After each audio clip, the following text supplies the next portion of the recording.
Last month, Governor Brown signed AB 1266, which is a piece of legislation that allows transgendered students the right to participate in sex-segregated programs, activities, and facilities based on their self-perception and regardless of their birth gender.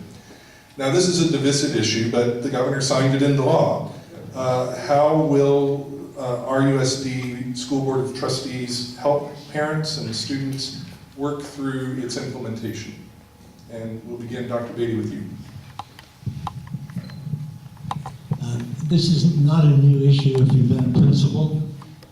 That issue had come up before, and the way it was handled at that time, whatever your declaration might be, you were to go to the office, talk to the principal, use the principal's restroom.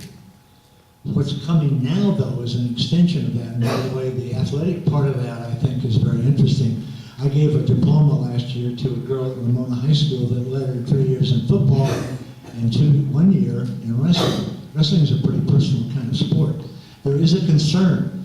Again, as Brett noted, you knock on doors. There is a concern that I am anatomically a boy and I decided I want to be a girl. This is something we're going to have to work with the parents, but it is the law. Whether we like it or not, we'll work our way through that. And I think our board will agree that we'll follow the law, but people are not very accepting of what the law stands for. Brent? Yeah, Dr. Beatty mentioned, it is the state law. And there is a case recently here in Southern California where a judge determined that a biologically female student who identified as male could use that locker room. It was upheld. So as elected officials at a school board, it is our job to stay and enforce the law. But this is a much bigger issue, a very complicated and divisive issue. And this is the #1 question that I get when I'm knocking on doors. Brent, what do you think about this transgender bathroom issue?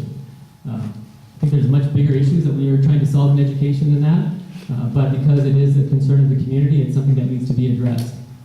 These students that are identifying as something that they biologically were not given, we have to protect these students. They're susceptible to being bullied. They're susceptible to being bullied, picked on. This leads to higher rates of suicide.